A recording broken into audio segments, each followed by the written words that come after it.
have the honor of having an eminent panel here. We have with us Dr. Indrajit Bhattacharya, who is the Director of National Accreditation Board for Education and Training, NABET, which is the part of Quality Council of India, who will be moderating the session. We have with us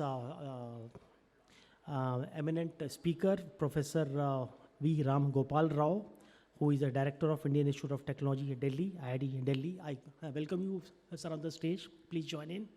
Yeah, thanks for being here. We are honored to have you, sir, with us. We have eminent speaker, Professor Prem Vrat, who is the Chairman, Board of Governors of IIT ISM Dhanbad, and Pro-Chancellor, the North Cap University, Gurgaon, and he is an eminent and a distinguished person of this academic fraternity. We are really honored to have you, sir. Thank you so much for joining, sir. Really an honor. And we have a leading private university here, Professor Dr. Mangesh Karad, who is Executive President and Vice Chancellor, MIT ADT University, Pune. May I have Mangesh on the stage, please? Thank you. And we will have views of this private sector here. And Ajay, like our next speaker, Archana ji, is somewhere stuck, and like she has not been, like she will be joining us late. So may I have an surprise addition in this panel without informing the panelist who is in this hall. Let me request Dr. Madhu Chitkara to come on the stage, please. Hi, Madhu ji, aaiye. Please come. So let's welcome her on the stage, and another eminent speaker. And let me hand over this session to like Dr. Indrajit Bhattacharya ji, and I will over to you, please. So, good afternoon, ladies and gentlemen. It gives me a great pleasure to be a part of this conference. This is a session on the National Education Policy. So as you know, the National Education Policy has been an epic document which is a guideline for transforming the higher education sector in India in days and years to come. So some of the steps which the Ministry of Education is doing in the National Education Policy has been the NHEQF, which is the National Higher Education Quality Framework. The HECI, which is the Higher Education Council of India, is planning to establish the NAC, which is the National Accreditation Council, which ensures that more than 50,000 affiliated institutes and 900 universities that are there in the country, all of them are accredited. None of the non-accredited institutes will not function in the country. And to make the higher education institutions multidisciplinary by 2040, and at least one multidisciplinary institute per district by 2030. The NPTEL is one of the first steps to have online education, high quality repository for accessing online education using technology enhanced learning. The E-Yantra, which is knowledge on robotics to be propagated. The E-Shodh Sindhu, the journals, various journals hosted on online open source journals to be hosted there. The propagation of virtual labs to ensure that the labs are accessible, available, and affordable, ensuring high quality and equity. These are the 5 pillars of NEP. The NROER, which is the National Repository for Open Education Resource. The BADAL, which talks about the free academic cloud. The E-Gyan Kosh, the digital repository. The Vidwan, which is database for science and research. The SAFAL, which is the structured assessment for analyzing the learning levels. You know, we have seen since 2011 the spurt of these startups which is happening in our country, and out of these 80 startups, more than 40, from 2011, more than 40 has happened this year, that is 2021. So it is called as the year of startups, or the unicorns have happened highest, over 40 in this year, which signals that it is time for innovation and to give more focus on innovation to happen. And 4 of the unicorns has been in the EdTech front, which is the Upgrad, the Vedantu, Eruditus, and Byju's. It is just a starter. There are tons of edutech players which are there in the market, which is coming in. So I just want to speak about NABET, which is the National Accreditation Board for Education and Training under the Ministry of Commerce. We are a part of the Quality Council of India, established in 1996. We are completing 25 years coming year. And post this COVID, our accreditation scheme we launched through NABET is the Learning Service Provider, which was essentially based on ISO 21001, which is EOMS, Education Organization Management System, and ISO 29993, which is Learning Service Provider, and ISO on Learning Service Provider. So we assimilated the good points of both of them, and we launched this scheme basically to promote the blended learning education. The higher education players or the think tanks in the country, they all believe that the blended learning approach and the flexible learning approach is here to stay, COVID or no COVID. Now, the way forward, we saw that the artificial intelligence has impetus on every dimension of sectors that we have, and similarly, in the education technology tools, artificial intelligence has a very leading role or very significant role in coming years. So we kind of wanted to do an assessment, which we are calling it as a maturity assessment model for EdTech tools in higher education institutes. So we bucketed it in 5 domains, the first being the ITS, which is Intelligent Tutoring System. Basically, we are trying to say that the education has to be personalized, has to get personalized, adaptive teaching, and adaptive assessments as well. So this has been internationally termed as ITS, which is Intelligent Tutoring System. The second component of this is EMIS, which is Education Management Information Systems, which basically addresses all the balance activities of teaching learning process, be it in campus or be it distance learning, be it synchronous mode of teaching or be it asynchronous mode of teaching. EMIS, CMIS is one of the components of EMIS. CMIS stands for Campus Management Information Systems, right? So this is the second component. The third component is, all of you know, is very important, what the NEP talks about is RBL, which is research-based learning, moving away from rote learning, moving away from the culture of rote learning. This is research-based learning. So that is the emphasis on research-based learning, the third component of MAMET. And the fourth component is degrees of automation. How much of automation one has to focus on, keeping in view the faculty in the middle, right? The man in the middle has to be there, the faculty in the middle, keeping that in view, how much of automation is required or how much of it has to be a sustainable automation. Just to give you a view of how much of automation it talks about is first degree of automation is when teacher is in full control. Second degree of automation is when teacher assisted, where technology provides supportive information.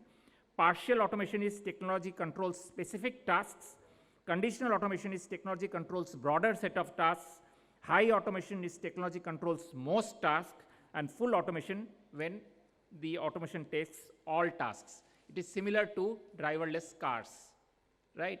So to that kind of level, how much we want to achieve, where we are to take a stand, how much we should go for. And the last and the most important aspect is IT security, ethics, privacy, and transparency. So that is the last focus, out of which this is an online survey we are conducting. We'd like you to be a part of that survey. So with that, let us move on to today's discussion points. We'll go through from the left. We have Professor Rao from IIT Delhi, we'd like to take it forward for how are we aligning with the new education policy and its changes. We would like to welcome Ma'am Archana Surana, Founder and Director, Arch College of Design and Business, Jaipur, to join the discussion, ma'am. Please come. So we'd like to first invite Dr. Rao from IIT Delhi, Ram Mohan, Ram Gopal Rao. Yeah. Please speak on how are we aligning with the new education policy and its changes.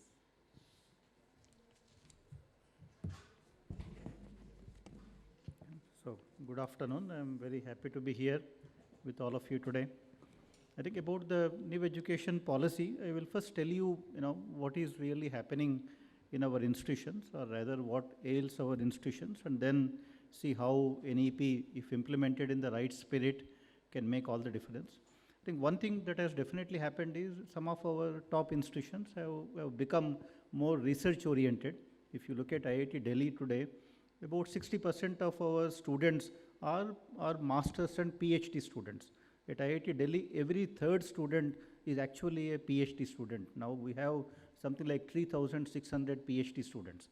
I think what it shows is there is a lot of research happening, and even in terms of research impact, just a couple of years ago, IIT Delhi was ranked 39th in the world when it comes to the research impact. So therefore, I think, the things are looking good when it comes to research.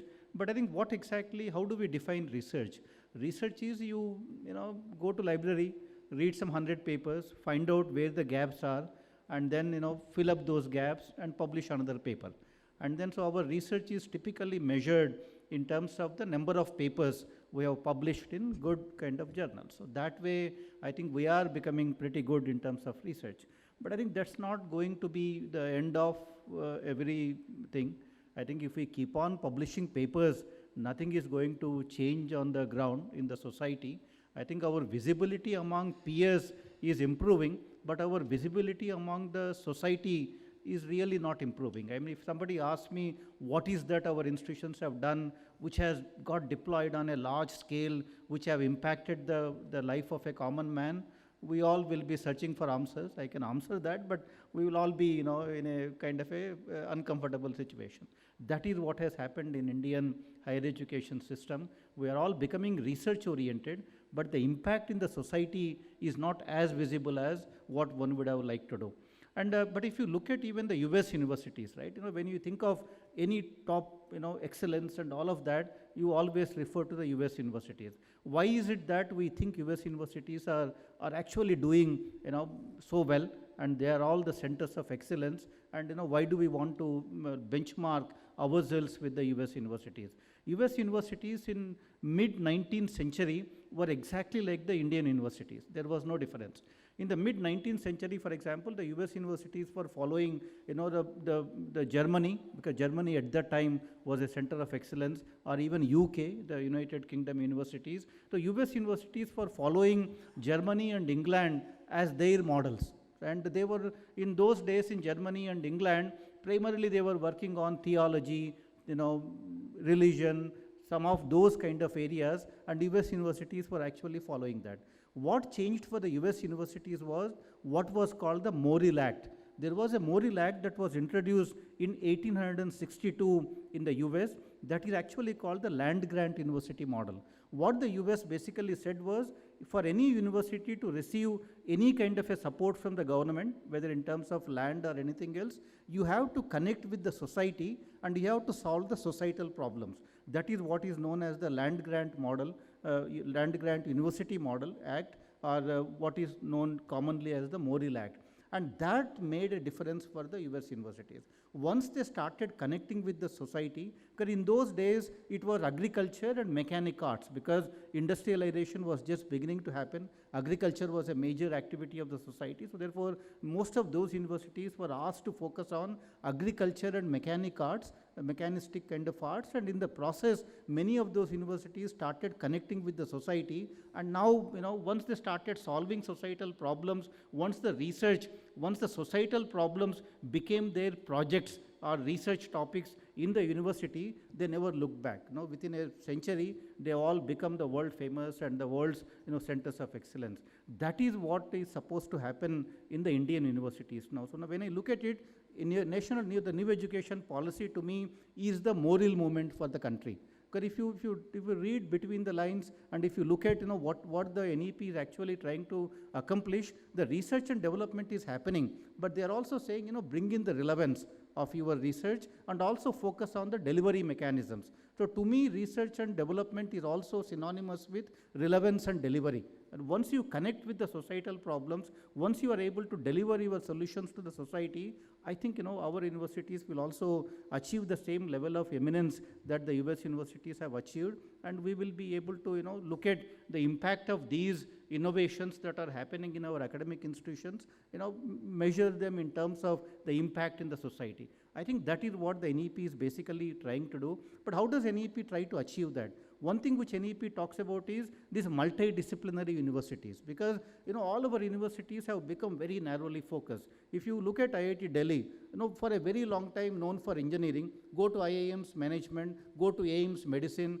go to ISS sciences, go to IISc sciences. I think that is how we have fragmented our higher educational institutions. And if you can bring them together, whereas if you want to solve a societal problem, problems don't have a discipline. If you have to double the farmer's income, which discipline does it come under? It doesn't come under any discipline.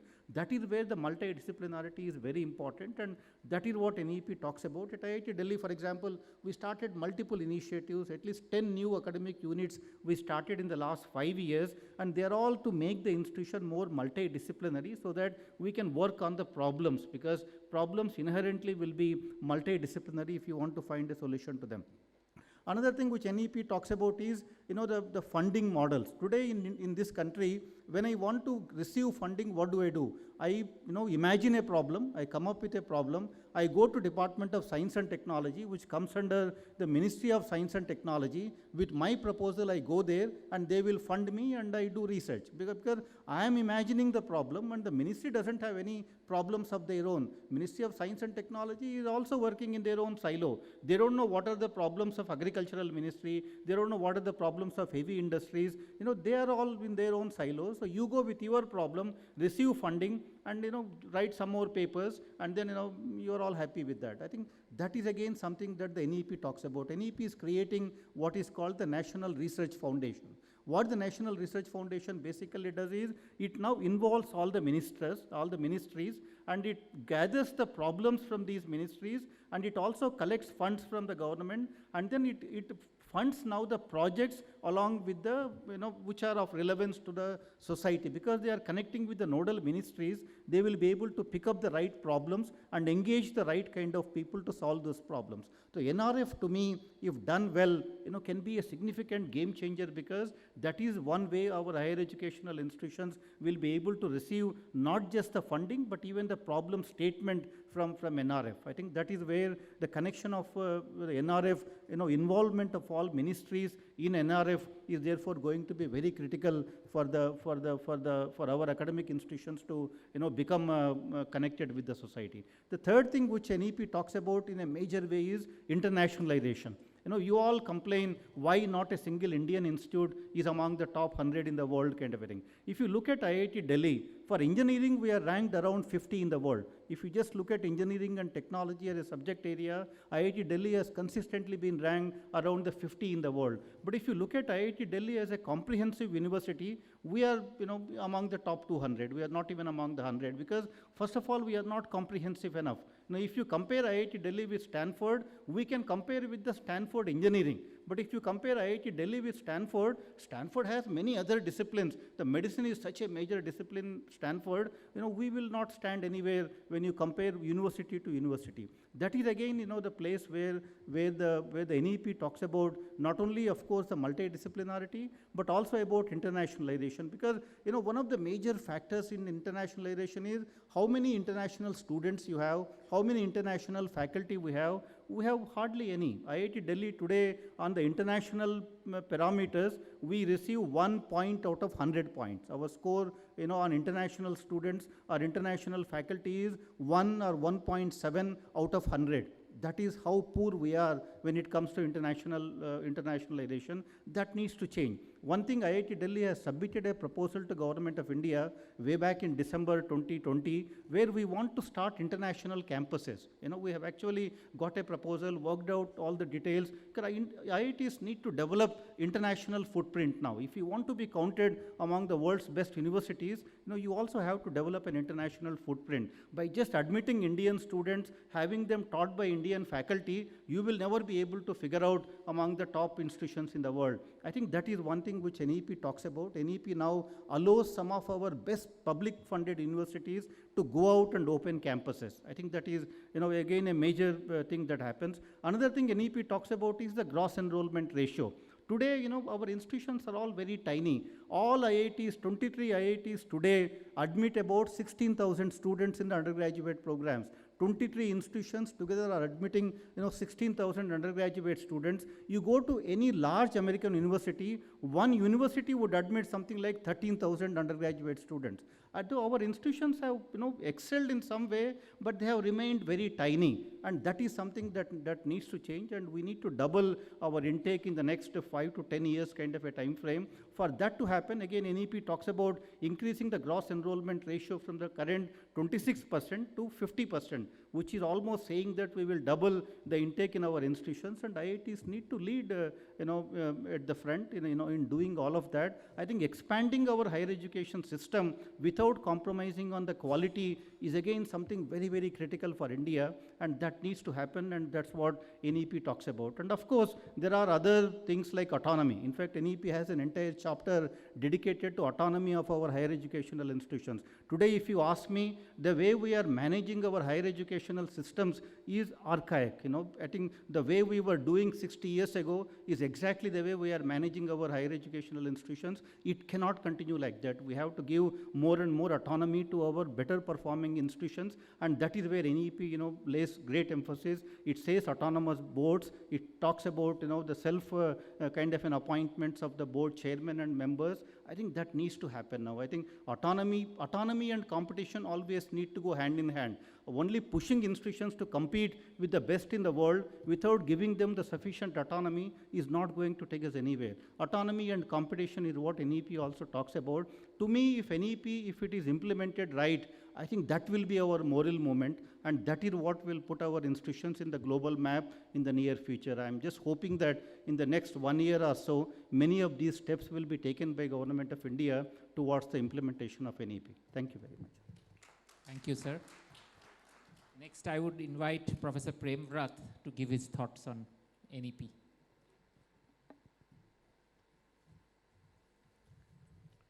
Our moderator, Dr. Injit Bhattacharya, and eminent panelists, ladies and gentlemen, Professor Ram Gopal Rao has given an overview of certain aspects of NEP, particularly the internationalization, NRF. I'll in fact add on to it the dimensions which indeed are still relevant and not covered by him. In fact, it must be seen that NEP 2020 is such a tremendously transformational document in education sector. Never before education policy was so comprehensively developed as this one. Although we had earlier first policy in 1968, Dr. D.S. Kothari, in 1986, second policy. But a policy is as good as implemented. It's an extremely ambitious document. The most comprehensive, and some of the USPs of this policy has been that this is one such document which has been, while evolving this document, there have been enormous amount of consultations among stakeholders. Even after getting the document, the amount of discussion the country has been seeing and is happening. Now you can see almost every forum, every institution is debating about NEP because a policy is as good. So as a policy, it's an extremely ambitious document, but its effectiveness depends upon how well we implement it, and he pointed out some aspects of it. Some of the important policy aspects which makes it a truly game changer are, it goes in for a very flexible, modular, multidisciplinary policy, in the sense that a person doesn't need to earn all the credits from the same institution. The Academic Bank of Credits, ABC, is one of the major transformational change which didn't happen earlier. In fact, our Prime Minister on 29th of July this year, after on first 1 year of implementation, has implemented ABC, it announced implementation. Now, where a person can take credit from anywhere in the world, not only from within the country, from anywhere, and those credits can get transferred, can be accumulated like a digital locker. And therefore, this would make institutions would need to collaborate and sign MOUs, because a person can study in a number of places and not necessarily in the same institute where you get admission, which happens right now. It has two dimensions. One is institutions which are not quality focused might actually lose many of their students taking credit elsewhere and getting them accumulated here.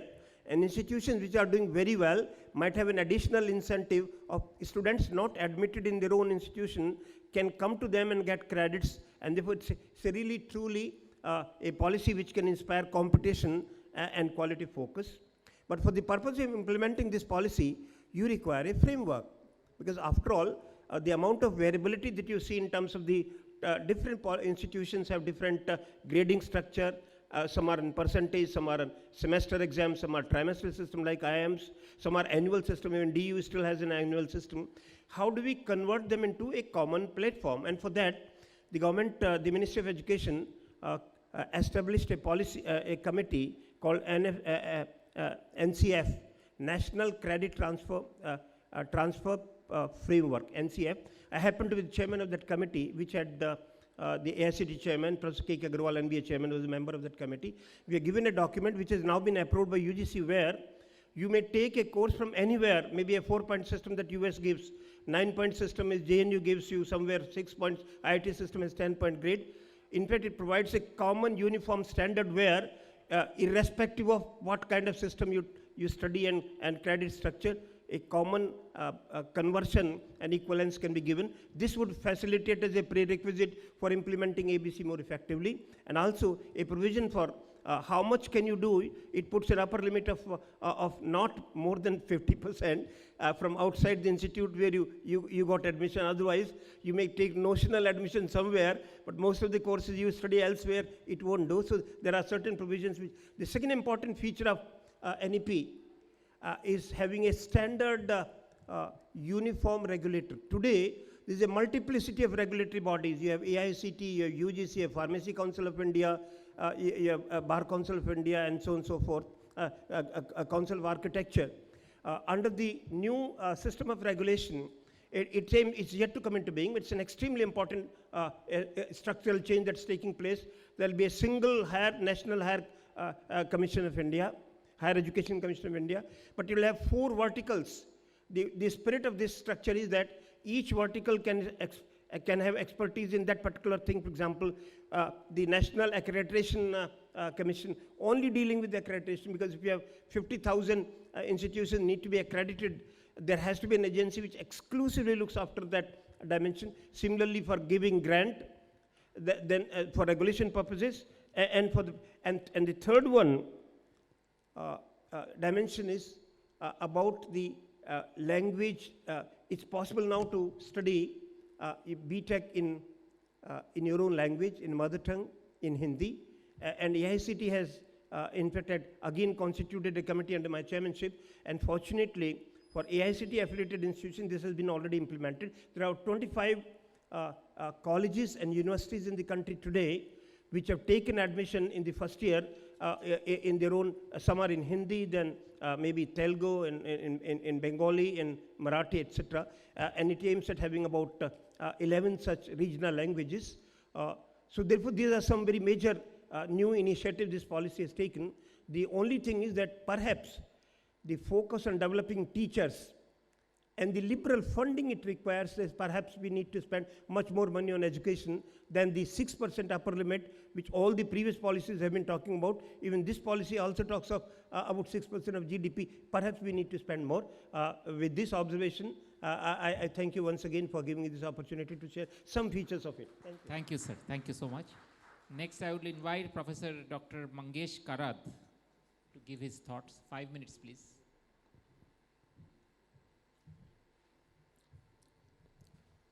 Respected dais and the learned audience. Today's topic is the relevance of the national education policy and the preparedness of the institution, higher education institution throughout the country. Firstly, let me say this national education policy document is a really wonderful document.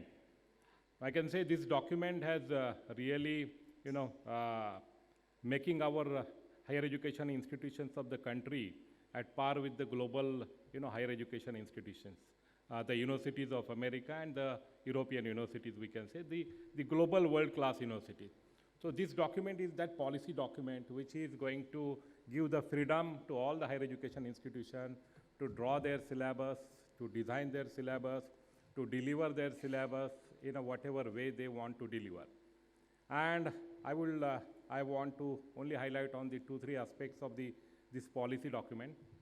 The first part is Modi ji has rightly said we want to develop the India's economy from $2 trillion economy to $5 trillion economy.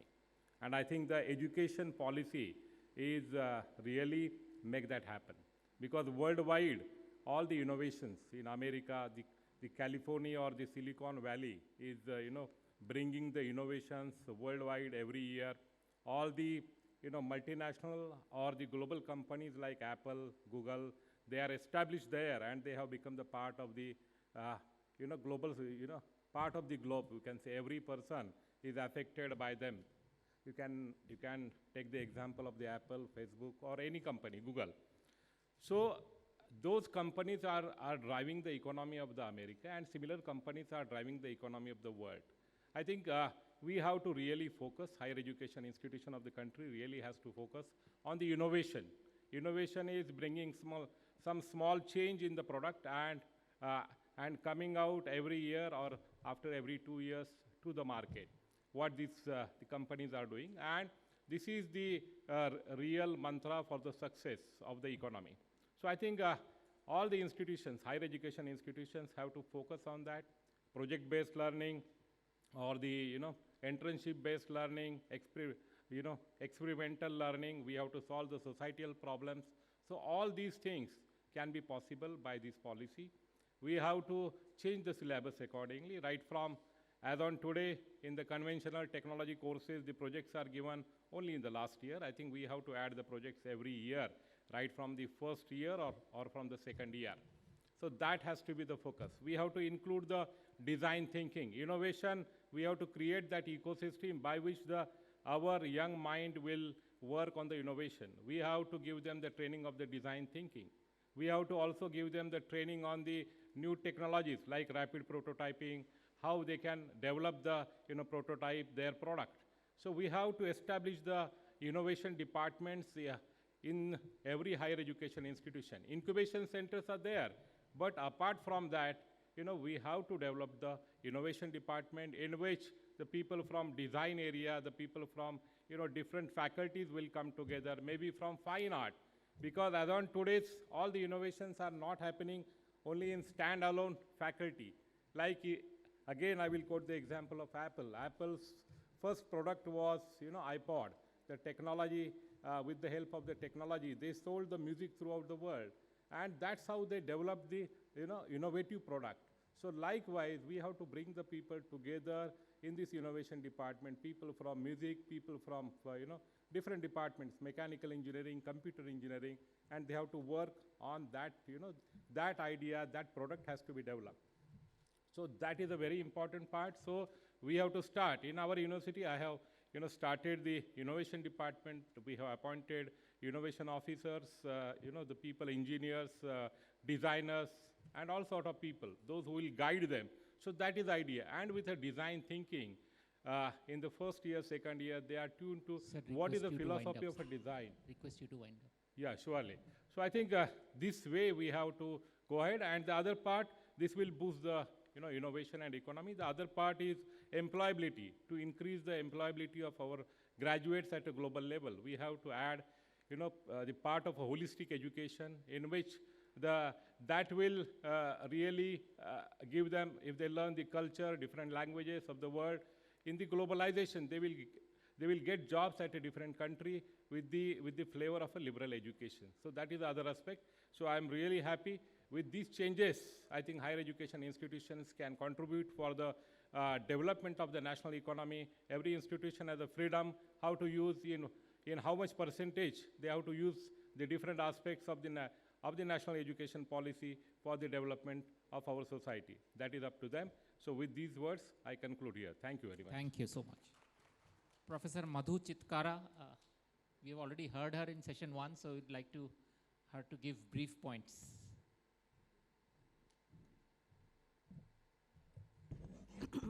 Being from a mathematics side, I will be very, very brief, sir. And first thing I wanted to tell you that we have also gone through the QCI for Chitkara International School. We were the first one in North India to go for your accreditation, which was very, very difficult. Sir, coming to the NEP, I will just quote Professor Rao's vision that he was mentioning that there will be an industry-academia interface will be very, very difficult, and the industry is not coming to academia to ask for the solutions. So one thing which we also thought of that whenever there are so many research, every university is saying that this much of research papers, Scopus research papers are there, and we have gone for, now for example in Chitkara, we have gone for 3,000 plus research papers and 2,000 plus patents. Now, what is the use of it?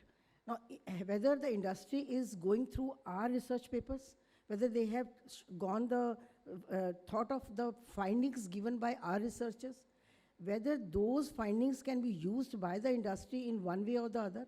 So that is why NEP was very, very conscious about when the findings were given that the researches are happening in the academia, but that is not used by the industry.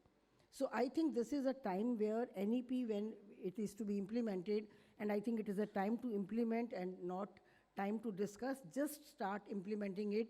And the people like Rao Sahab, that because IIT Delhi is a pioneer institute where we look up to them, that how they are doing it, and he was mentioning that 3,000 plus researchers are doing the PhD. So when he was very modest in saying that we can't compare IIT Delhi with Harvard. Why we can't compare with the less of the opportunities and less of the facilities they have done, and they've given a good name to the society. So I think we all should praise, and we should all have a round of applause for IIT Delhi that we are looking up to them, that how they are doing it. And institutes like, private institutes like all of us sitting here, we are just following them. And the second point, which I think yet not mentioned, was that there is a very good thing which is mentioned in NEP, that person who has some problem in first year or second year of their course, and they want to go out of the system. Now, still, if you see the present system, it is not followed. So if you are out of the system. After first year, you have done something wrong, and you are not passing your second year, and then you have to again come, and then again take the admission in first year. Now here in NEP, they say that it's okay, you have done first semester, second semester, you have done 11 credits or 12 credits, and that will be accumulated when you are again coming back to the system. So it's not gone, right? So any time, any point of time, you can come back and you can again start your course, start your program. It's a good for the people, those who have financial constraints and they don't want to continue now because of, you have seen that pandemic. For the last 1.5 years, many families are out of the jobs, and their kids are not getting the education. This is the last point. They're not getting the education, so they are out of the system. So this, if NEP implemented in all spirits, so they will be again part of it, but the only question mark is how we will implement. Because then there will be a gap, their age gap will be there. One is of 18 years of age, and a 22 or 23 years of age student is sitting with that fellow. So what will be the peer pressures? That is to be seen. I think this is the beauty of NEP. Thank you for giving me this time. Thank you. I was not part of that panel, but by default, I'm here. Thank you. Thank you so much. I'd invite Madam Archana Surana, Founder and Director, ARC College of Design and Business, Jaipur.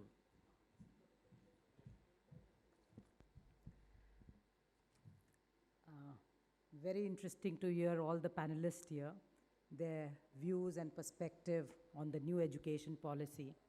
And I am an entrepreneur and an educator, and I have a very different perspective because I feel that the new education policy, it should not be just like another document. I think there are a lot of conversations that are happening. People are trying to unfold it, want to see what's going to be possible. And I think it's a great opportunity as far as the document, the policy is there. But where is the mindset for it? My question is that. There are debates, there are conversations, we are talking about inclusivity, but are our institutions inclusive? Because I have been into design education, and because design, India did not have pathways in design education, higher education pathways. And today, design thinking has become a key word. The national education policy has taken on design thinking from class 6th onwards. Why? Why is it so important? When we talk about strategic thinking, we talk about critical thinking. Design is key because it is truly inclusive, it's interdisciplinary, it's multidisciplinary. And because I have nurtured design education for the last 22 years, I have experienced the growth of me as a human being and the people around me. Employability is then not a challenge because you don't need to get them employed, some kind of employability education. They naturally become employable because you are actually looking at circularity in your thinking. You have the mindset of making a contribution.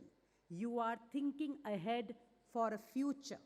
And I think it's very important, as Professor Rao said, that the researches that are happening today, they have to be more practice-based.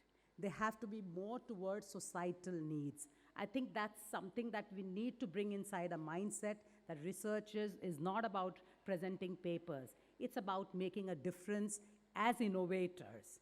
And I think that's where, even when we look at our innovation officers, whom we are appointing, are they real practitioners in real life? If they are, I think they are the people who can bring the perspective in. So I think we need to make education very inclusive. We need to bring a dialogue, which is happening right now. I think such dialogues are very important. And when I look at universities, because we are a University of Rajasthan affiliated college, I was the dean for the Rajasthan ILD Skills University, which was India's first skills university. And very interestingly, I see that it's very bureaucratic, despite people like us who can bring in a lot of contribution. There is a very strict mindset of, this is what UGC says, this is what it does not say. How to actually make it relevant is still not a mindset where people want to be conformists largely. Why be conformist? When we talk about America, I don't want to talk about America. They are not somebody we need to follow. We are the ones who the world has to follow today. India is a nation we need to be proud of. And I think our education system, our legacy is very, very robust and strong. Our indigenous knowledge systems is what makes India still a country that the world looks up to. And they would come and learn everything from us, go and package it well and present it as well.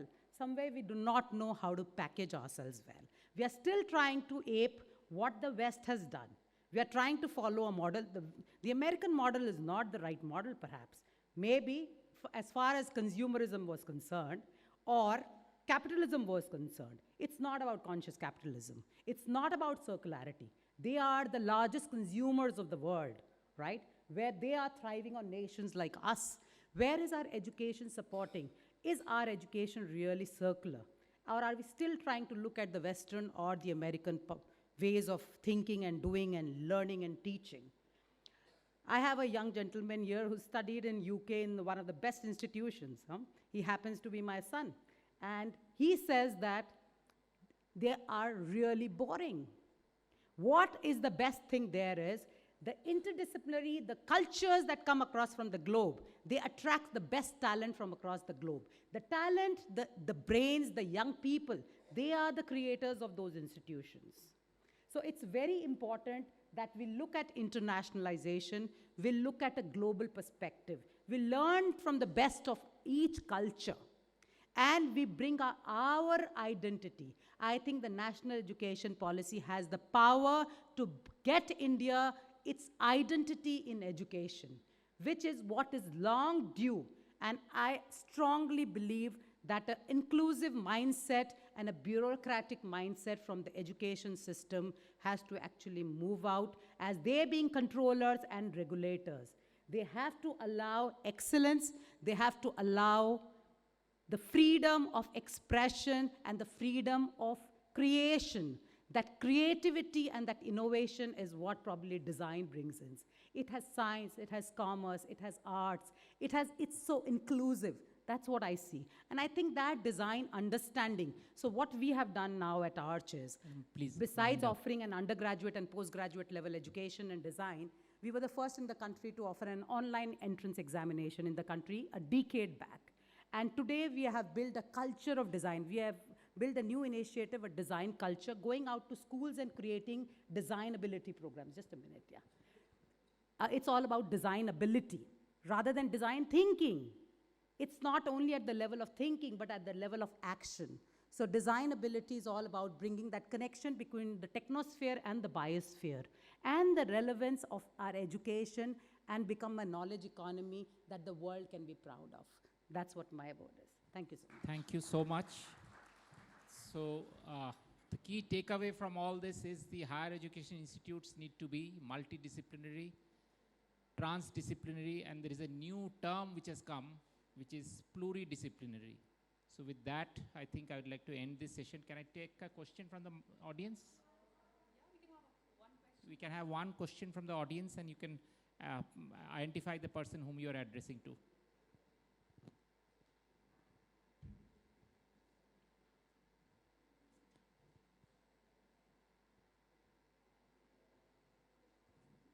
Good morning, sir. Myself, Dr. M.K. Yadav, Assistant Professor Physics, JC Bose University of Science and Technology, OMC, Faridabad. Sir, I want to know in new National Education Policy 2020, how teaching incentive level and research incentive level can be classified, Dr. Banks, in new education policy. Thank you. Who would like to go for it? Actually,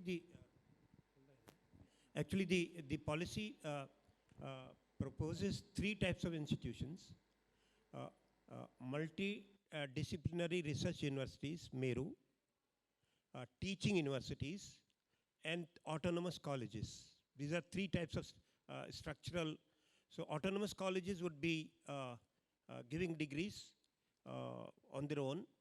There'll be no affiliating the concept of affiliating universities, which is perhaps after England, we are the only institution which have that affiliation, will vanish by maybe another 15 years. So there'll be standalone autonomous colleges. The teaching universities is something which I believe, of course, I have my personal view on it.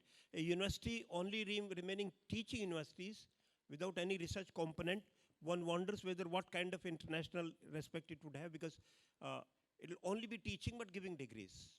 And multidisciplinary research universities would be multidisciplinary, where standalone universities, institutions like IITs, IIMs, IIITs, IISER, in fact, it's known as about 32% institutions in the country are single disciplinary institutions, and 83% of them are in the private sector.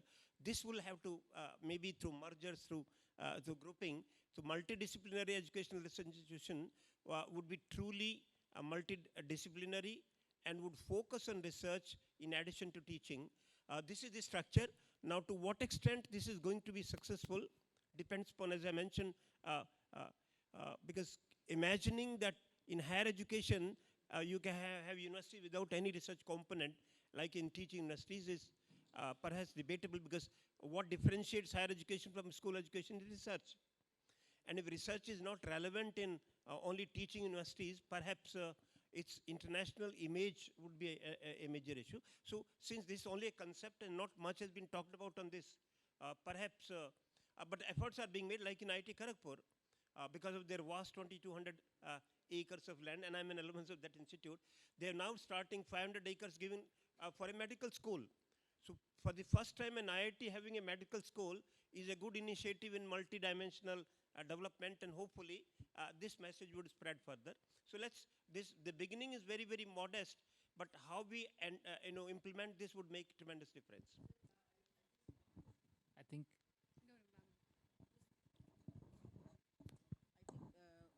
Perhaps adding to your point, you were saying na, that if it is a hardcore teaching university, then how it at an international level it will be recognized, or how they will be having the respect for that university.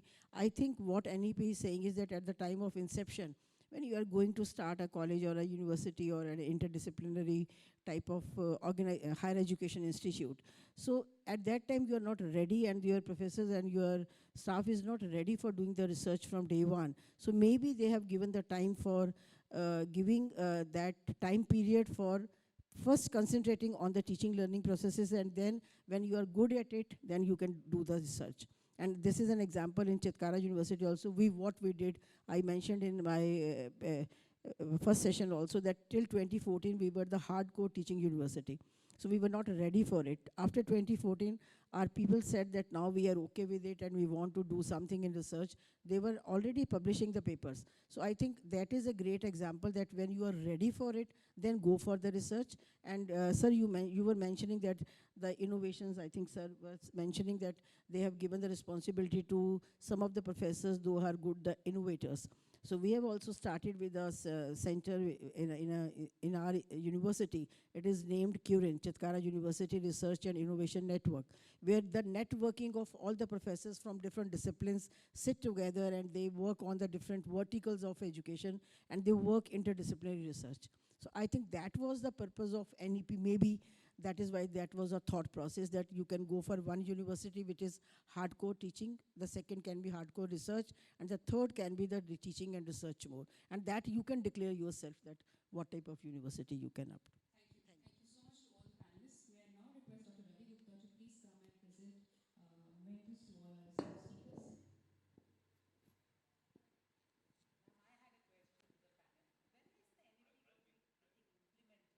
May I now request Dr. Ravi Gupta to please come and present mementos to all our esteemed speakers. Prime Minister on 29th July declared that implementation of ABC Academic Bank of Credits already. So in phases it's being implemented already. The second year. It's already implemented. Internally we are doing it. Admissions, 25 institutions, including the JC-based university that you talked about, they've taken admission in first year in Hindi and 5 regional languages already part of it in the process. in the first session, the Secretary MSD had said that the ABC, Academic Bank of Credit, has already kicked in, is kicking in. Yeah. Thank you. Thank you so much. Sir, if you could present a memento to Professor V. Ram Gopal Rao, Director, Indian Institute of Technology, Delhi. Thank you so much, sir, for your presence and your insights. A huge round of applause, sir.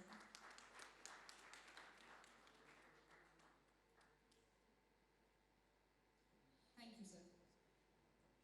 Sir, could you please present the memento to Dr. Indrajit Bhattacharya, Director, National Accreditation Board for Education and Training, Quality Council of India. Thank you so much, sir, for a wonderful moderation. To Professor Prem Rath, Chairman, Board of Governors, IIT ISM Dhanbad, and Pro-Chancellor, the North Cap University, Gurugram. Thank you so much, sir, for your presence. Professor Dr. Mangesh Karan, Executive President and Vice Chancellor, MIT EDT University. Thank you so much, sir. Ms. Archana Surana, Founder and Director, Arch College of Design and Business, Jaipur. Thank you so much, ma'am, for being here.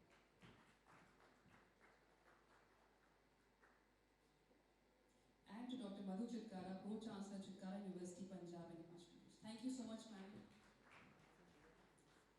Can we have a round of applause, please? Thank you. Thank you so much to all the panelists. For a group photograph, please, if you can have all the speakers.